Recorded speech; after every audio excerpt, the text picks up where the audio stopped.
सिद्धिभ्यः ॐ नमः सिद्धिभ्यः ॐ नमः सिद्धिभ्यः नमो मरियन्ताण नमो सिद्धाण नमो आयनीयाण नमो वल्यायाण नमो लोरे सवसाहुणं तीन भुवन में सार वीतराग विज्ञानिता शिव स्वरूप शिवकार नमो त्रियोग समारिके। बोले देवादिदेवी प्रजर श्री आदिनाथ भगवान की। वर्तमान शासन श्रवण संस्कृति में श्री महावीर भगवान की। आचार्य गुरुदेव श्री ईश्वर विद्यासागर जी महाराज की। आचार्य गुरुदेव श्री ईश्वर ज्ञान सागर जी महाराज की। आचार्य गुरुदेव श्री ईश्वर ज्ञान सागर जी महाराज की। आरका श्री 105 आश्रमती माता जी की। आदिका संघ की। 10 लक्षण महापर्व की। उत्तम त्याग धर्म की। आसाम जिनवाड़ी माता की। कल्याणकारी जैन धर्म की। आज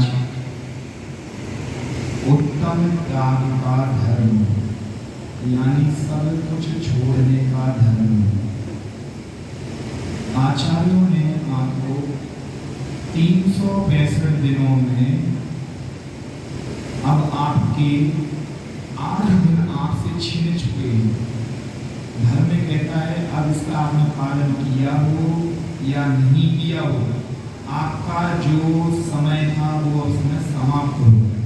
अब ये सीधे आपको पुनः आएंगे तो अगले साल यानी 365 दिन बाद इंतजार करो तब आएंगे। लेकिन जो अभी का समय वो समय अब नहीं मिलेगा, क्योंकि आप सभी फिर एक साल बढ़ के हो जाओगे। सबकी आयु है वो एक साल और बड़ी हो जाएगी कि नहीं बढ़ेगी। जो इस आयु में अभी मेरा भले कोई एक साल बाद तो अनंतों काल से हमारे यहाँ पे पर्व 2 प्रकार से मनाए जाते हैं। एक शाश्वत पर्व होता है और एक नैमित्तिक पर्व होता है। शाश्वत यानी जो अनादि काल से व्यवस्था चली आ रही है, किसी ने नहीं बनाया। अष्टांग का पर्व है, अष्टमी चतुर्दशी इत्यादि, ये सब क्या है? अनादि काल से चली आ रही है। कोई व्यवस्था नहीं, कोई इधर बनाने वाला कोई नहीं। लेकिन जो नैमित्तिक पर्व होते हैं है ना, और नैमित्तिक में भी 2 प्रकार के होते हैं। एक निमित्त मिलने पर, एक किसी घटना विशेष पर, है ना। उसमें भी जैसे निमित्त कैसा मिला, दीपावली को क्या हुआ? भगवान महावीर और गौतम गणधर स्वामी को केवल ज्ञान हुआ। भगवान महावीर स्वामी को मोक्ष हुआ और गणधर स्वामी को केवल ज्ञान हुआ। ठीक है ना। और घटना विशेष है, रक्षाबंधन इत्यादि आपने देखा है ना। अक्षय तृतीया देखा। रक्षाबंधन पे क्या होता है? 700 मुनि राजों की रक्षा भी है ना। अकंपनाचार्य आदि 700 मुनि राजों की रक्षा की गई। सो ये घटना विशेष हो गया। ठीक। अक्षय तृतीया में क्या हुआ? 7 महीने 8 दिन के बाद पूज्य भगवान श्री आदिनाथ जी को पाड़ना हुई, आहार मिला, आहार ग्रहण। ऐसा नहीं था, कई लोग सोचते हैं कि भगवान के पाप और कर्म का उदय चल रहा है। नहीं, भगवानों के पाप का नहीं। अगर भगवान कहते हो और साथ में कहते हो पापी, ये दोगलापन नहीं समझ में आया आप लोगों को। आप लोग क्या स्वाध्याय किए होगी तो शायद ऐसी बातें नहीं होती। आप कहते हो भगवान और भगवान का कोई ऐसा पाप चल रहा था कि उन्हें आहार नहीं मिला। अरे भगवान कह रहे हो फिर पाप कैसे होगा? जिन्होंने तीर्थंकर प्रकृति का बंध कर लिया हो वो पापी कैसे हो सकता है? ठीक है ना। जिनका तीर्थंकर प्रकृति का बंध हो चुका हो वो पापी कैसे होगा? वो तो जन्म जन्मांतरों का पुण्यात्मा जीव है, तभी तो तीर्थंकर प्रकृति का बंध किया है। आप 16 भावनाएं पढ़ते हो ना, दर्शन विशुद्ध भावना पाए, 16 तीर्थंकर पद पाए। 16 भावनाएं भाने से तीर्थंकर प्रकृति का बंध होता है। और जिन्होंने ऐसी भावना भाने से वो जीव पापी कैसे हो सकता है? हाँ, ये कह सकते हैं यहाँ पर कि युग का परिवर्तन होता है तो सभी को नवदा भक्ति नहीं पता होती है। अभी किसी से पूछा जाए नवदा भक्ति कौन कौन सी होती है, आप लोग आहार कराते हो ना माता जी को, हैं? आहार में क्या क्या करते हो बताओ, कोई बता पाएगा? अभी मैं प्रश्न मंच पर रखूंगा कि नवदा भक्ति करते हैं साधु की, है ना? ये माता जी वंदामी वंदामी वंदामी, यात्रो वात्रो वात्रो तिष्ठो तिष्ठो तिष्ठो, मन शुद्धि, वचन शुद्धि, काय शुद्धि, है ना? हमारी चौकी में प्रवेश कीजिए, अंजलि छोड़ आहार ग्रहण कीजिए, उच्च सिंहासन उच्च आसन में विराजमान होइए। इसी को तो नवदा भक्ति कहते हैं। आप लोगों ने नवदा भक्ति कर ली, लेकिन आप लोगों को आज तक नहीं पता कि नवदा भक्ति क्या है। पता तो है, ऐसी बात नहीं है, क्योंकि सभी को एकदम से छूट सभी एकदम से सामने नहीं आता है। दयानंद स्वामी जी कहते थे, स्वामी विवेकानंद जी कहते थे, ज्ञान सभी के अंदर है, उसे दीपक दिखाने की जरूरत है वहां। स्वामी विवेकानंद तो अन्य धर्मों की बात हो गई है। हमारे आचार्य पूज्यवर कुंद कुंद जी आचार्य भगवान समय सार जी, जब आप पढ़ोगे समय सार जी भी, जैसे आप लोग कहते हो ना, हम लोग क्या समय सार जी किसने पढ़ लिया? आप कौन है? हाथ उठाओ। समय सार ग्रंथ पढ़ने वाले आपने पढ़ी? आचार्य महाराज ने, हमारे जैनागम में परंपरा है, समय सार श्री खटकंडागम जी बड़े बड़े जो आध्यात्मिक सैद्धांतिक ग्रंथ हैं, जो सीधे निश्चय ने की बात करते हैं, व्यवहार ने की नहीं, जिनसे सीधे आपको मोक्ष और सीधे सिद्ध परमात्मा का, इस जीव को जैन धर्म ने, देखिए कितनी अच्छी बात बता रहा हूँ, आपने बच्चों को स्कूल में पढ़ाते हो, स्कूल में बच्चों को जीव की परिभाषा सिखाई जाती है कि जीव यानी कीड़े मकोड़े। शायद बच्चे लोग जानते हो, गलत तो नहीं बोल रहा ना, उनको यही बताया जाता है जीव यानी कीड़े मकोड़े होते हैं, छोटे छोटे से कीड़े मकोड़े हैं, है ना, वो मर जाते हैं, ऐसा होता है वैसा होता है। लेकिन हमारे जैन धर्म में बहुत अच्छी परंपरा है, बहुत अच्छा सिद्धांत है। जीव पता किसको कहा गया? सूक्ष्म से सूक्ष्म निगोदीय जीव भी एक चैतन्य आत्मा है। वो भी यदि पुण्य करे, उसके पुण्य का उदय आ जाए, तो वो भी सिद्ध शिला पे जाके विराजमान हो सकता है, यदि वो पुरुषार्थ करे, है ना, परिश्रम करे, मेहनत करे तो। यानी उस कीड़े मकोड़े में भी सिद्ध परमात्मा बनने की शक्ति है।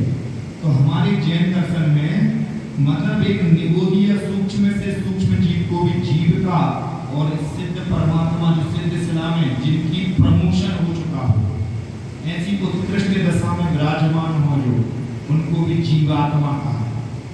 गलत तो नहीं बोल रहा हूँ, जिनने सुना हो। पूज्यवर कुंद कुंदाचार्य महाराज ने श्री समय सार, नियम सार, प्रवचन सार आदि टीका में इस जीव को इतने अच्छे शब्दों से संबोधन किया है कि सुनो तो कितना आनंद आता है। वो जीवात्मा, वो पुण्य आत्मा, हे भव्य आत्मा, हे आत्मन, ना, ये भव्य जीव, हे सर्वज्ञ। सोचो इस जीव को कितनी कितनी उपाधियां दी, और विज्ञान कहाँ पर क्या सिर्फ जीव को कीड़े मकोड़े ही मानता है, इसके अलावा उसके पास आगे की सोच खत्म। इन जैन दर्शन कहता है तुम्हारी जहाँ से सोच समाप्त होती है, वहां से हमारे जैन दर्शन बहुत ऊंची बात कह दिया। सभी ने एक से ज्यादा 2 चंद्रमा 2 सूर्य ढूंढे होंगे। हमारे जैन आगम में तो 132 सूर्य और 132 चंद्रमा को ढूंढ के निकाल दिया। और आज की बात नहीं है, पूर्वाचार्यों ने, पूज्यवर श्री उमा स्वामी जी आचार्य महाराज तत्वार सूत्र जी में आप पढ़ लेना, वहां पे सूर्य चंद्र ग्रह नक्षत्र उकार काष्ठ, कोई एक एक गुरु नहीं है, ये तो 5 भरत 5 क्षेत्र की व्यवस्था है। ऐसे तो असंख्यात सूर्य हैं, असंख्यात चंद्रमा है, अनंतानंत तारे हैं। समझ में आ रहा कुछ? अब ये तो चलो बहुत दूर की बात कर दी मैंने, आपके शरीर में असंख्यात जीव नहीं भरे, अनंतानंत जीव भरे। सोचने वाली बात, आप लोग ने कभी महसूस किया किया कि आपके शरीर में परिवर्तन कहाँ से हुआ। परिवर्तन लगा है ना, आप कभी यंग हुआ करते थे, आपने बच्चे के रूप में जन्म लिया कि नहीं, और आज इस दशा में बैठे हो, कोई 60 साल का, कोई 70 का, कोई 80 साल का, ये परिवर्तन कैसे आया बताओ। कहीं ना कहीं से इतना तो मानते ना, संसार में बिना करंट के कोई चीज नहीं मिलती। लाइट भी जल रही, इसका कहीं ना कहीं से कनेक्शन है कि नहीं है। आज ये माइक भी चल रहा है, इसका कनेक्शन है कि नहीं है। अगर मान लो आप कह दो कि भैया जो डोरी है तो कनेक्शन है, आप यदि ये भी कहते हो कि इको माइक लगा देते हैं वो कॉर्डलेस वाला, कहीं ना कहीं से उसके भी तो सेल दिए है ना, बिना उसके तो वो भी नहीं है। मतलब कहना चाहिए जो भी चीज आज संसार में, जैन दर्शन के अनुसार बात कर रहा हूँ कि जो भी चीज संसार में है सबके अंदर जीवात्मा का प्रवेश है। क्योंकि 6 द्रव्य बताई गई है, मुख्य रूप से 2 द्रव्य, जीव और अजीव। लेकिन जीव तो जीव है ही, सूक्ष्म से लेके सिद्ध परमात्मा तक जीव की गणना है। जिसे जानने देखने की तो शक्ति होती है, साथ में सिद्ध परमात्मा बनने की भी शक्ति होती है, लेकिन अजीव में भी जीव की गणना की गई है। क्या सोचते हो, लकड़ी में भी एक इंद्रिय जीव है ना, कौन सी, वनस्पति का है। यहाँ तक कि आपके श्री जी विराजमान है ना, श्री जी में भी जीव की कल्पना है, क्योंकि पाषाण है, और पाषाण में जीव नहीं हो ऐसा नहीं हो, एक इंद्रिय जीव सभी जगह आते हैं। लेकिन इसमें भी भेद कर दिया उन्होंने कि एक इंद्रिय जीव के भी 4 भेद हैं। समझ में आया, एक इंद्रिय जीव के भी 4 भेद करे हैं। उन्होंने कहा कि जो जीव होता है, एक होता है सामान्य जीव, जैसे अगर एक इंद्रिय मान लो पृथ्वी काय पकड़ना है ना, तो पृथ्वी जीव है, एक सामान्य पृथ्वी जीव होता है, यानी मान लो सामान्य कुछ भी नहीं है। और एक बोला उन्होंने पृथ्वी जीव, यानी अब वो पृथ्वी जीव बनने की तैयारी में लग गया। अब उसके अंदर धीरे धीरे जीव राशि उत्पन्न होने लगी। पहले सामान्य जीव है, यानी एक पत्थर भी है, उसके अंदर कोई जीव नहीं है। हमारे आचार्यों की सोच देखो कितनी ऊंची है, विज्ञान क्या जा पाएगा इसमें। सामान्य जीव, आपको और उदाहरण देता हूँ, जैसे जल को ले लेते हैं। जल में सामान्य जल होता है, बादल से बरसता हुआ जल में जीव नहीं होते, इसलिए शुद्ध माना गया। सबसे शुद्ध जल है तो बरसात का पानी, लेकिन पृथ्वी का जैसे स्पर्श होगा उसमें जीव राशि उत्पन्न होना शुरू हो जाए। लेकिन जब तक वो बरसता है ना, उसकी गति बनी होती है, जब तक वो एक सामान्य जीव हो, उसमें अंतर्मुख कोई जीव नहीं होते। लेकिन जैसे ही आपने ये मत सोचना कि जल गिर रहा है, बरसात हो रही है ऊपर से, तो बरसात होते समय काफी टाइम लगता है उसमें। बरसात गिरी, उधर से गिरी और इधर आके गिर रही, ऐसा नहीं, इतनी दूरी तय करती है तब जाके बूंदें आती हैं। वो तो जब कंटिन्यू मतलब लगातार गिरती रहती, तो आप महसूस नहीं कर पाते कि ये इतनी दूर से चल के आ रही है, कितना समय ले रही है। तो अंतर मुहूर्त से भी ज्यादा समय हो जाता है। लेकिन अंतर मुहूर्त वाली जो बनी रहती है प्रक्रिया ना, उसमें जीव नहीं होते। लेकिन फिर कह दिया कि जो जल जीव हैं, यानी अब उनको जो जल में प्रवेश करने जा रहे हैं, जिनकी आयु कर्म का, जल जीव में आयु कर्म का उदय आने वाला है, अब वो जल में प्रवेश करेंगे। तो अभी किया नहीं है उन्होंने, अब प्रवेश करने की तैयारी चल रही है। तो कहा फिर आगे आए जल कायिक जीव, जल कायिक जीव। सुनना, इसके आगे एक और शब्द आएगा जल कायिक, तो इसमें भेद प्रभेद कर लेना, जल कायिक और जल कायिक। जल कायिक जीव में जल जीव होता है, तभी तो आपको पानी छान के पियो, पानी छान के पियोगे तो उसमें क्या होगा, जितना पानी उबालोगे, छानोगे, उबालोगे, उसकी मर्यादा बढ़ जाएगी, उसकी मर्यादा बढ़ेगी, वो पानी आपको पीने योग्य है। आपने कभी महसूस किया कि आप पानी बिना छाना हुआ पीते हो, ऐसा वैसा पानी पीते हो, कहीं का भी पानी पी लिया, बिस्लरी का पी लिया। आपने कभी महसूस किया कि जब पानी नदी या मोटर या इत्यादि जगहों से आता है तो उसमें कई प्रकार के जीव होते हैं, यहाँ तक कि छिपकली, मेंढक और भी जलचर जो जीव प्राणी होते हैं, बड़े बड़े कछुआ, मछली इत्यादि, इनके शरीर का स्पर्श करते हुए जल आ रहा है। और ऐसे जल को आप पी रहे हो तो जो उनकी बीमारी है, उनकी लार है, उनकी जो गंदगी है, मलमूत्र इत्यादि है, वो भी तो ग्रहण कर रहे हो ना आप। यदि बिना छाना हुआ जल पी रहे हो, मैं कहता हूँ अगर जैन धर्म को भी एक साइड में रख दूं मैं अभी कुछ देर के लिए कि जैन धर्म की बात मत मानो, कोई बात नहीं है, माइक मत दो, कौन दिया माइक।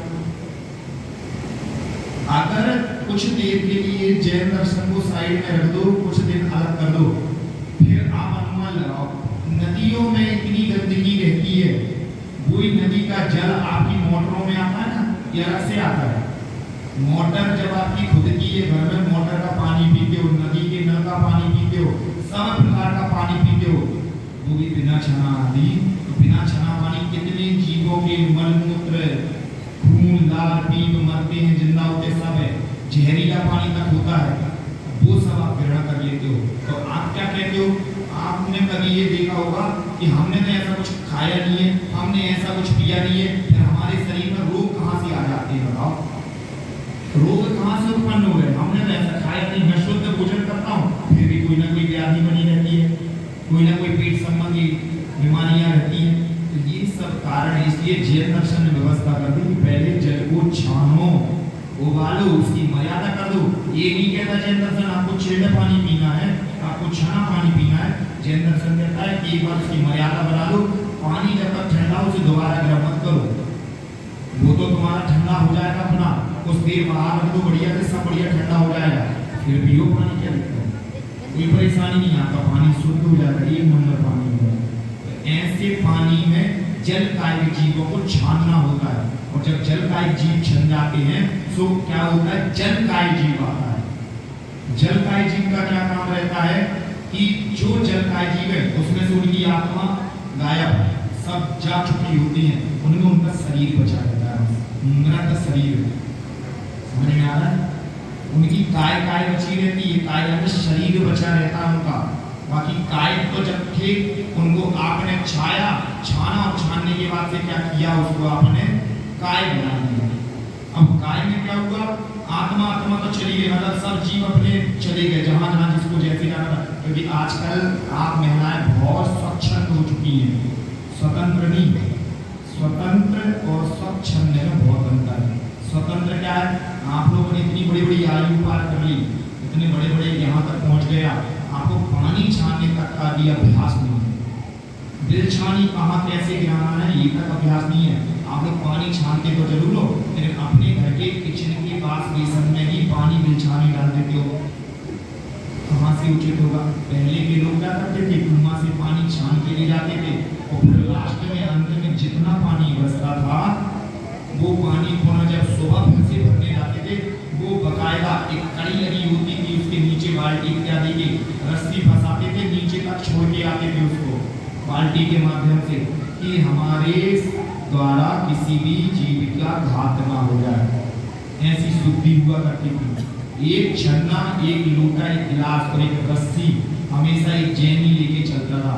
जैनी की कोई भी पहचान कर सकता था, दूर से दिख जाए, यदि उसके हाथ में लोटा, छन्नी और अपना एक रस्सी दिख जाए ना, तो लोग कह देते थे वो जैनी आ रहा है, जैन साहब आ रहा है। वो पहले जैन साहब कहा जाता है, आज तो आपको कोई जैन साहब भी नहीं कहते, और आप जैन साहब करता है टोन मारता है, आज जैन साहब बैठो। पहले के जैन साहब अगर आ जाना ना, लोग खड़े हो जाते थे, और आजकल के जैन साहब यार जैन साहब तुम बैठो, तुम बैठो नहीं जाओ, और गुटका उड़का है कि नहीं, और पाना नहीं लगवा क्या तुमसे कहीं ना फलाने पीतल की दुकान में लियो, बढ़िया से जर्दा तंबाकू गुटका जो भी बढ़िया सा पान लगवा के लाओ। ये परिभाषा बची कि नहीं, आप भी महिलाएं सुनती हो कि नहीं सुनती, अच्छा बताओ। आप लोग भी पुरुष रहते हैं, आपके अगल बगल में सब रहते हैं, हमने भी सुन के अभ्यास में आया है, आज तक मैंने इन सब चीजों को हाथ नहीं लगाया है ना, इसके हमारे नाथ प्रमाण है, ठीक है ना, प्रत्यक्ष प्रमाण को जरूरत नहीं होती, ठीक है ना। लेकिन सुनने में सब आता है ना। पहले जैन साहब की मर्यादा, यदि जैन साहब जहाँ खड़े हो जाए उस समय, जैसे आज मुनियों की, जैसा मुनियों का, भगवान का, माताओं जी का सम्मान होता है, वैसे जैन का सम्मान होता था। जैन साहब जहाँ खड़े तो लोग नीचे बैठ जाया करते थे, कोई ऊपर नहीं बैठा करता। इतना त्याग धर्म था उनके अंदर, जो कि आज हमारा उत्तम त्याग का दिन है। तो इतनी बड़ी बड़ी बातें हैं, हमने एक इंद्रिय जीवों तक का त्याग नहीं किया, उनके घात का। जब हमें पढ़ाना पड़े कि एक इंद्रिय के घात का त्याग करना है ना, और जो अपने त्याग के 12 तप दिए हैं, जो कल तप की चर्चा हुई थी, जो 12 तपों में अपने ऊनोदर, अनशन, प्रायश्चित इत्यादि तप है, उनमें से अपने ऊनोदर किसने किया बताओ? अच्छा, आप लोगों को तो एक आसन करते हो, दूसरे दिन देखो भरी थाली चाहिए, क्योंकि एक आसन की भूख मिटाते हो। जैन दर्शन कहता है एक आसन कर रहे हो आप तो एक आसन करो, दूसरे दिन तो अगर कम से कम भोजन करो, यानी ऊनोदर करो। एक आसन तो करो ही करो। जैन दर्शन जब परीक्षा लेता है तो जैन दर्शन का नियम है, रूल है, जिसने एक आसन किया वो भरपेट भोजन ना करे दूसरे दिन, वो भोजन उसे करना है ऊनोदर में खाए। 4 रोटी की भूख लगी है, वो मात्र 3 या 2 रोटी खाए, इससे आपकी कई रोग व्याधि भी दूर होंगे और आपका जो व्रत उपवास इत्यादि आपने ग्रहण किया है वो उसमें आपको पुण्य लगेगा। आप किसी भी प्रकार का आपका नंबर नहीं घटेगा, किसी भी प्रकार की आपको उसमें दोष नहीं लगेंगे। तो इसलिए आज कहा है कि उत्तम त्याग, हमारे इतने सारे दोष है। समयना में समारंभ आरंभ, हमने सब प्रकार से कृत्य कार्य अनुमोदना, हम आज किसी भी प्रकार का, आज हमारे पास गाड़ी नहीं है, बंगला नहीं है, कुछ भी नहीं है, लेकिन हमने क्या किया है? विदेश जा सकते हो आप बताओ? अच्छा, किसकी मतलब जो विदेश जाता हो, मतलब विदेश जाओ, ये नहीं करो, क्षमता है आप लोगों की, पैसे वाले हो नहीं कह रहे कि नहीं जा सकते, लेकिन ये बताओ ज्यादा से ज्यादा कितनी दूर जा सकते हो? 50,000 किलोमीटर जा सकते हो आप लोग? इतनी बड़ी उम्र में 50,000 किलोमीटर तक जा सकते हो? बताओ, इतना तो विदेश भी नहीं होता। विदेश भी ज्यादा से ज्यादा इधर से 2000 किलोमीटर चलो तो आप चाहे असम पहुंच जाना, गुवाहाटी पहुंच जाना, और आप यहाँ से 2000 किलोमीटर चलो तो आप चेन्नई पहुंच जाना, चाइना पहुंच जाना। पहुंच सकते हो कि नहीं पहुंच सकते? दिशाएं बस मोड़ना है। 2-2000 किलोमीटर, कोई 1900 किलोमीटर, कोई 2000, कोई 500 किलोमीटर में चाइना भी चले जाओ और वहीं के वहीं असम भी चले जाओ, गुवाहाटी भी चले जाओ। वहां से आपकी जैसी दिशा होगी उस दिशा में आप जा सकते हो। आप चाहो तो इधर से कई विदेश में भी जा सकते हो, कोई ज्यादा दूरी नहीं है। लेकिन आप लोगों ने मान बैठे हो आपको जाना कहीं नहीं है। मुल्ला की दौड़ मस्जिद तक, कितनी दौड़ लगाएगा? आपको पता है कि मैं नारी हूँ, मैं महिला हूँ, मेरा सिर्फ किचन में काम है, मेरा घर में काम है, मेरा मुराद में काम है, मेरा ग्वालियर में काम है। अभी नहीं कहते ना कि भैया आज की महिलाएं किचन वाली नहीं रहेगी, इसलिए मैंने मुराद ग्वालियर सब जोड़ दिया है ना। पहले ही सावधान हो जाओ, महिलाएं जल्दी भूलती हैं, ऐसी बात हो। भैया हम किचन वाली नहीं रह गए आजकल, ऐसी थिंकिंग मत रखो। इसलिए मैंने बढ़ा के सोच बढ़ा दी आपकी। ग्वालियर तक दौड़ लगा लोगे आप, ज़्यादा से ज़्यादा 1500-2000 किलोमीटर तक भी दौड़ लगा लोगे, है ना। लेकिन आचार्य ने यहाँ पर बता दिया कि जो 3 गुण व्रत होते हैं, कौन कौन से हैं? दिग्व्रत, देशव्रत और अनर्थ दंड व्रत। इनमें दिग्व्रत यानी चारों दिशाओं में आपकी क्षमता नहीं है कि आप इतनी जा सकते हो। आप बिना अपने परमेश्वर की, पति परमेश्वर जैसे आप बोलते हो, हमारे अंकल जी लोग, उनकी परमेश्वर के बिना आप तो कार अकेले चले जाओ, मान जाऊंगी मैं चाइना, कहाँ 2000 किलोमीटर नहीं जा सकते हो। लेकिन फिर भी आपने भ्रम पाल रखा कि मुझे जाना है, इतनी दूर जाना है।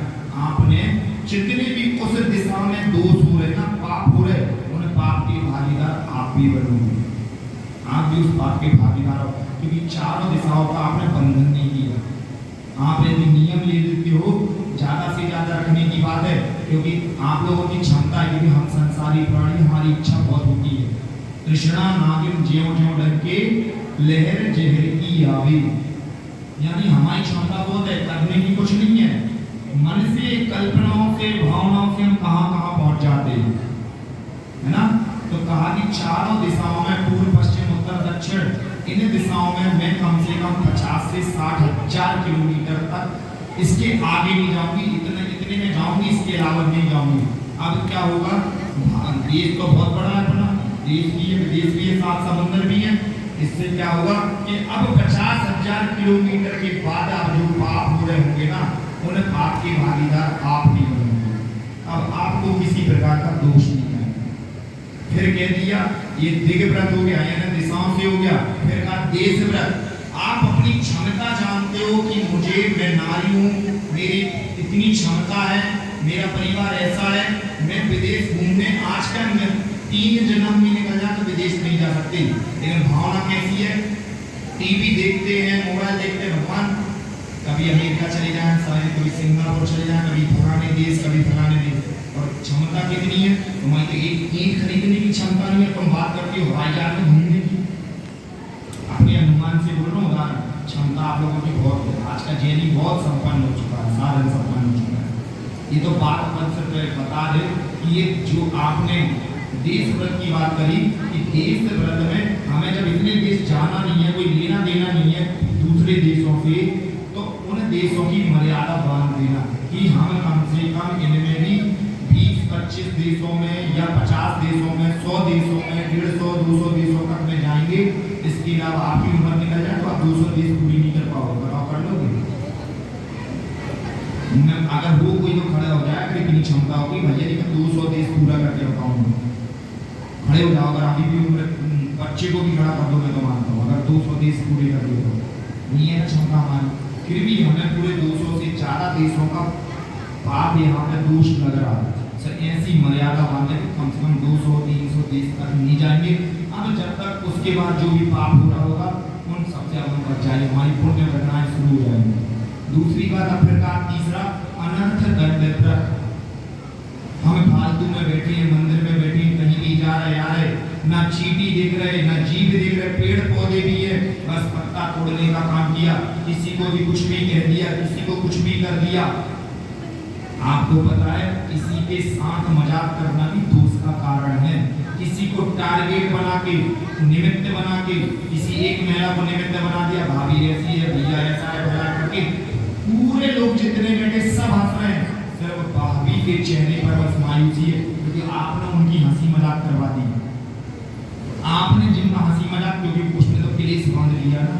अब वो जो दुख हो रहा है, क्योंकि हमारे जैन दर्शन में कहा है भाव से और द्रव्य से भी यदि पाप करता है कोई तो दोष लगता है, यानी भाव मन से, मन में भी परिणामों में भी यदि किसी के प्रति बुरे विचार आ रहे हैं तो उसमें भी दोष का कारण है।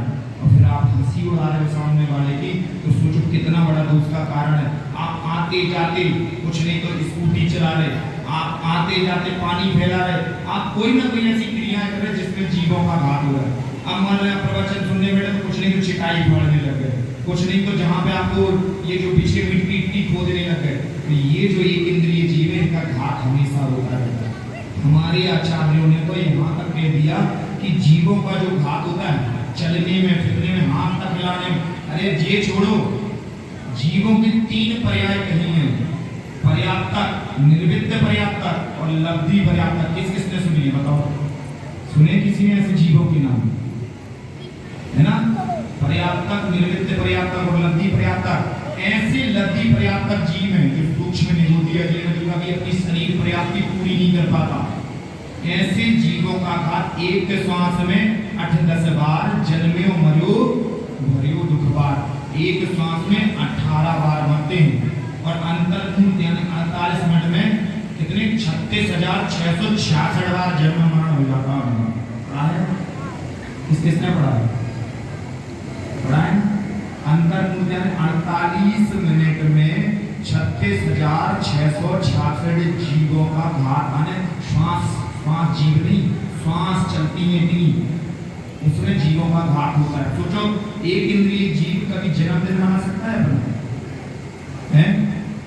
और आप भगवान का जन्मदिन मनाने मिलता है तो आप लोग इतने ऐसे उमंग तो ही 10 लक्षण पर्व चल रहे हैं, भगवान का दिन चल रहा है, अच्छे बढ़िया त्योहार, पर्व का त्योहार है बढ़िया से। अभी कोई कहते गणेश जी के उसमें आना तो आप लोग नाचने चले जाओगे, बढ़िया से झूमने चले जाओगे, चंदा देने की बात आ जाए तो खूब दोगे। जैन दर्शन में यदि कोई दान की बात करता है तो पीछे से 4 लोग बात करते हैं। लोग आजकल तो बोलियां चलने लगी मंदिर में, कोई लेना चाहे तो कहाँ से कलश ले। अरे कलश की व्यवस्था, शांति धारा की व्यवस्था तो आप ही के लिए तो की गई है। यदि चलो ठीक है, जैनी आप लोग अगर एक पक्ष में हो, अगर किसी को कलश पकड़ा दे तो आपको अफसोस नहीं होना चाहिए। अगर किसी जैनी ने कहा भैया आ जाओ शांति धारा आप कर लो, तो दूसरा पहले टांग खींच देगा, कहेगा लोग अपने अपने रिश्तेदारों को पहले पूछ रहे, हमारी को कोई पूछा ही नहीं है, तो इधर भी खतरा। अब बोली लेके करो तो यहाँ भी खतरा है। वो कहते हैं जिसकी क्षमता नहीं है बेचारा वो बोली ले नहीं पाएगा, जिसकी क्षमता है वो बोली लेके अभिषेक शांति धारा कर लेता है। अब बेचारा करे तो करे क्या? अब ये सोचो कि आप यदि होली से शांति द्वारा अभिषेक इत्यादि करते हो तो आपके मंदिरों में ही तो दान जा रहा है ना। और जब आपके मंदिरों में दान जा रहा है तो पहले के मंदिर देखो और अब के मंदिर देखो, जैसे जैसे मंदिर संपन्न हो रहे वैसे वैसे दिन दुगनी रात चौगनी आप लोग भी तो संपन्न हो रहे हो कि नहीं हो रहे। पहले की महिला ढंग से साड़ी नहीं पहन पाती थी, ऐसे लटके मुंह रहते थे। और आज के घर देखो, पहले गोबर लिपता था और आज के घर देखो टाइल्सों से संगमरमर से लिपे बड़े बड़े। किचन में किचकिच मची पड़ी है, चौका जैसी चीजें नहीं रहेगी, चूल्हा जैसा नाम नहीं रहेगा वहां पर, है।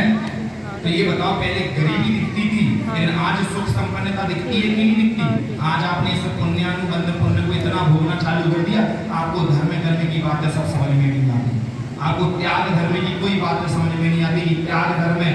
आज तो बस हमें क्या लगाना है, क्या पूज के आना है। 16 श्रृंगारों में भी श्रृंगार होता था कुछ, जो पूज्यवर आदि पुराण जी में जिनसेन स्वामी जी आचार्य महाराज ने कहा है, यदि आप लोग स्वाध्याय करो तो पढ़ लेना उसमें कि 16 श्रृंगार का वर्णन किया है। लेकिन 16 श्रृंगारों में भी ऐसा वर्णन किया उन्होंने कि स्त्री को देख के बुरे विकारी भाव नहीं आ जाना चाहिए।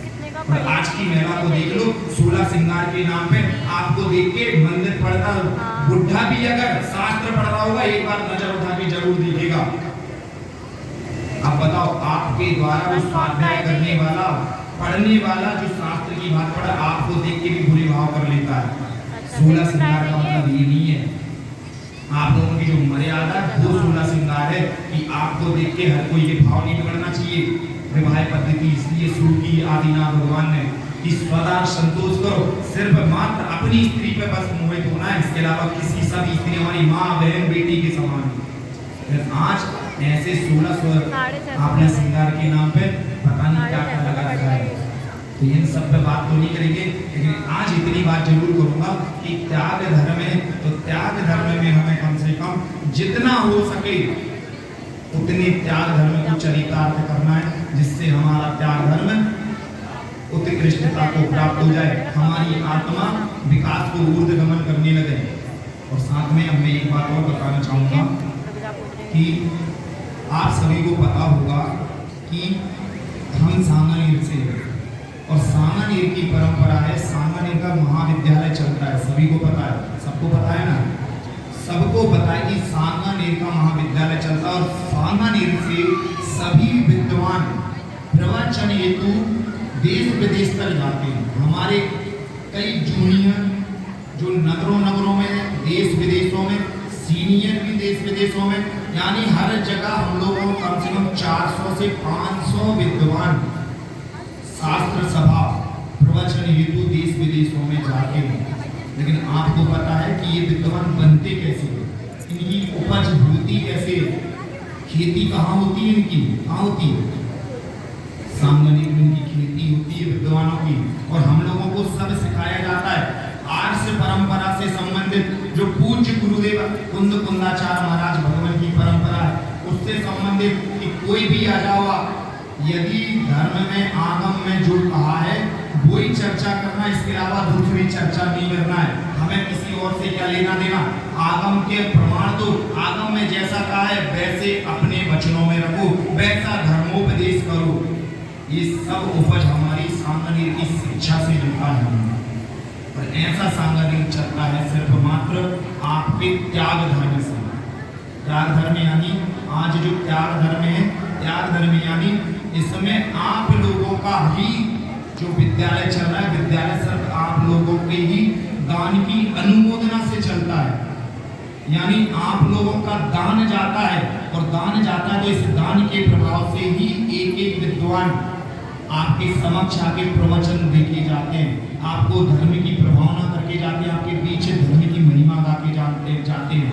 तो हम आप लोगों से अपील करते हैं कि हम सांगानेर से आए हैं तो सांगानेर के माध्यम से ये जो महाविद्यालय चलता है ये सब आप लोगों की समाज के दान से चलता है, त्याग से चलता है। तो यदि कोई भी एक बच्चे को गोद लेना चाहे, एक विद्वान को गोद लेना चाहे तो वो अपनी इस चंचला लक्ष्मी का इस दान के माध्यम से किसी भी एक विद्वान को, या वहाँ पे सुबह का नाश्ता चलता है या वहाँ पे भोजन चलता है सुबह शाम का, या परम संरक्षणी, या इतने सारे सदस्य बन सकते, मतलब उसमें सदस्यों की मैं आपको कल बता दूंगा उसमें, यदि आप लोग चाहें तो ऑफिस में रसीद वगैरह है, आप चाहे सांगा लेने के लिए उसमें आप लोग अपना अपना दान दे सकते हैं। जिसकी जितनी क्षमता हो आप दान देने का, उसमें मतलब आप लोगों के दान से ही सारा विद्यालय चलता है।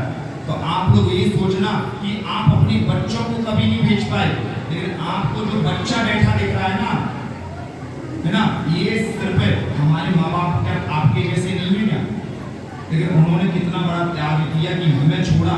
5 साल अपनी माँ से दूर रहना कैसा होता है आपको पता होगा। हाँ बाप, एक बच्चा बिना सहारे नहीं चलता माँ के, और हम लोग 5 साल कैसे दूर रहकर अपना अध्ययन किया, जैन धर्म के गूढ़ विषयों को जाना, और आज आपके सामने माइक पे चिल्ला के ठोक के बोल रहे हैं कि आगम की बात करते हैं, आगम के विरोध बात कोई भी नहीं करते, जो पूछना है आपको पूछ सकते हो आप।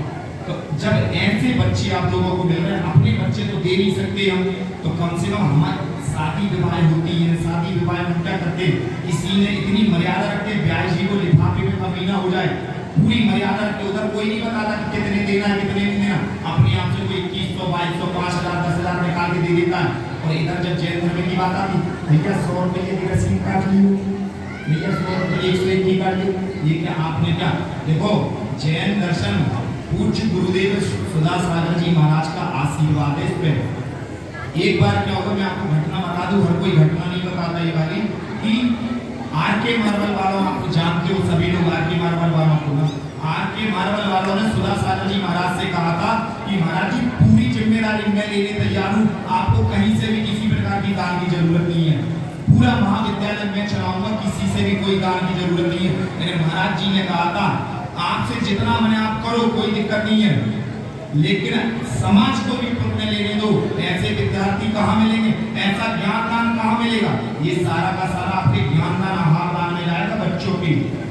तो ऐसा अगर चाहो तो आरके मार्बल वाले भी अकेले चला सकते हैं, बहुत से श्रावक श्रेष्ठ इससे जुड़े, लेकिन महाराज जी ने कहा नहीं, समाज को अगर विद्वान दोगे तो समाज भी विद्वान को गोद लेने की अधिकार है, समाज भी इसका मतलब अधिकारी है, समाज भी कुछ दान दे तभी ये विद्यालय चलवाओ, जिससे पता तो चले कि सांगानेर महाविद्यालय चलता भी है, और वहाँ से एक एक विद्वान उत्पन्न होते हैं, वहाँ से एक एक विद्वानों की पैदावार होती है। तो आप लोग यदि चाहो तो आप मुझसे भी संपर्क कर सकते हैं, और आप चाहो तो ऑफिस में भी आपको रसीद वगैरह है।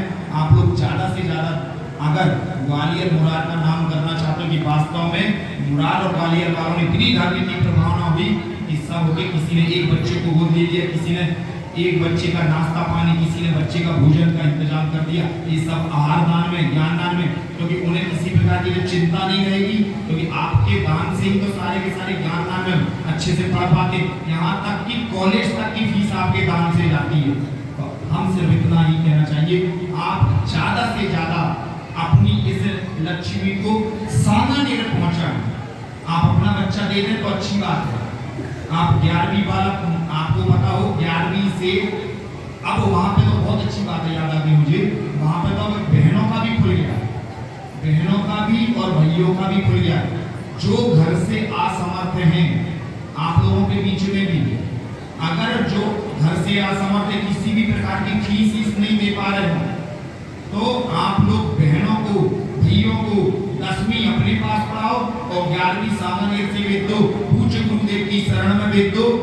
जरूरी नहीं है कि आपका बेटा आपकी बेटी कोई ब्रह्मचारिणी ही बने या ब्रह्मचारी भी बने। इतने लोग सरकारी पदों पे हैं, इतने लोग बड़ी बड़ी एसआई क्या कौन कौन सी पोस्ट होती है, इतनी बड़ी बड़ी पोस्टों पे, और आज जो बड़ी बड़ी पोस्टों पर पहुंच गए, जो वहां के पढ़ने वाले विद्यार्थी, वो स्वयं 2-3 लाख रुपया महाराज जी के शिविरों में बोल के आ जाते हैं। जब पूछो भैया तुम कहाँ के हो, तो बोले महाराज जी हमने इसमें विद्यालय में अध्ययन किया, हम विद्यालय के छात्र हैं, पूर्व छात्र, जैसे हम लोग अपने आप को कहते हैं स्नातक छात्र माने जाते हैं, हम लोग स्नातक छात्र, 1-1 लाख की बोली ले जाते हैं। तो महाराज जी ने कहा कि ऐसा है कि पंडित दान नहीं करता हो, ऐसी बात नहीं है। पहले परंपरा क्या चली थी कि पंडित सिर्फ समाज का लेना जानता है, देना नहीं जानता, लेकिन सांगानेर वालों ने बता दिया कि पंडित ने अगर शिक्षा ली है तो पंडित लोग आज इतने संपन्न हो गए कि यदि समाज से लेते हैं तो समाज को देना भी जानते हैं। आज वो पंडित बन गया, सांगने में विद्वत्ता। और कौन कहता है कि वहाँ से ब्रह्मचारिणी या ब्रह्मचारी दीदी, लेकिन आप पढ़ाई पूरी करो, 5 साल का कोर्स होता है, आप बढ़िया से जो भी बीए एमए फाइनल जो भी करना हो आपको वो करो आप। इसके बाद से आप इंजीनियर करो, डॉक्टरी करो, आपको जो बनना है जिस फील्ड में जाना आप जाओ। और अगर आपको सर्विस भी नहीं मिलती ना तो सर्विस भी अवेलेबल कराता है, यहाँ तक कि 20-25 हजार 30 हजार जो भी आपकी है ना स्टार्टिंग सैलरी हो जाती है आपकी। मतलब कहना चाहिए वहां का पढ़ा व्यक्ति 20-25 हजार तो कहीं नहीं जा रहा उसके लिए। मतलब एक छोटी सी मरी से मरी हालत भी सोचे इतनी बड़ी विद्वत्ता देते हैं वो लोग। तो मैं आप लोगों से निवेदन करूंगा, आप लोग अपनी भावना भाएं, ऐसे शादी इत्यादि में देते इसमें ज्यादा ना सोचे, ज्ञान दान में ज्यादा से ज्यादा दें। आज आप अपने बच्चों को नहीं पहुंचा पा रहे, लेकिन कम से कम जो जिस माँ ने अपना लाड़ भेजा हो उस छात्रावास में, उस छात्रावास के लिए बढ़ चढ़ के दान दें। आप चाहें तो हमसे संपर्क करें, आपको रसीद मिलेगी, प्रमाण मिलेगा, आपको सब मिलेगा आपको। और कोई गोद लेना चाहे किसी प्रकार की आपको अगर असुविधा जाती है, अगर बच्चे या बच्ची को पढ़ाना चाहते हो आप हमें बता देना, हम आप लोगों का एडमिशन भी करवाने की क्षमता रखते हैं। हम लोगों ने कई लोगों का करवाया कि अगर हमारे द्वारा किसी का भला होता है, हित होता है तो हम तो चाहते हैं कोई अगर एक बहन को भी ले जा पाएगा, एक भैया को भी ले जाएगा, 11वीं में एडमिशन करवा दिया, मैं अपना पुण्य समझूंगा कि कम से कम मुरार में कम से कम कुछ जागृति तो आई। प्रवचनों के माध्यम से 10 लक्षण महापर्व में प्रभावना तो ही कम से कम। तो आप संपर्क करें। अब हम आपके पास में 2-3 दिन और हैं, हम आप यहाँ से 10 तारीख को जाएंगे, तो आप लोग 2-3 दिन में जितना भी आप लोग कर सकें कमेटी से संपर्क कर लें, ज़्यादा हो हमसे संपर्क कर लें, आपको रसीद वगैरह सब काट के दी जाएगी। तो आप अपने इस लक्ष्मी का सदुपयोग करें और एक बच्चे को अगर चाहें तो आप ज्ञान दान में, आहार दान में, औषधि दान में, है ना, अभय दान इत्यादि में अपनी लक्ष्मी का उपयोग करें। इसी के साथ बोले श्री महावीर भगवान की जय। सभी लोग खड़े रहें।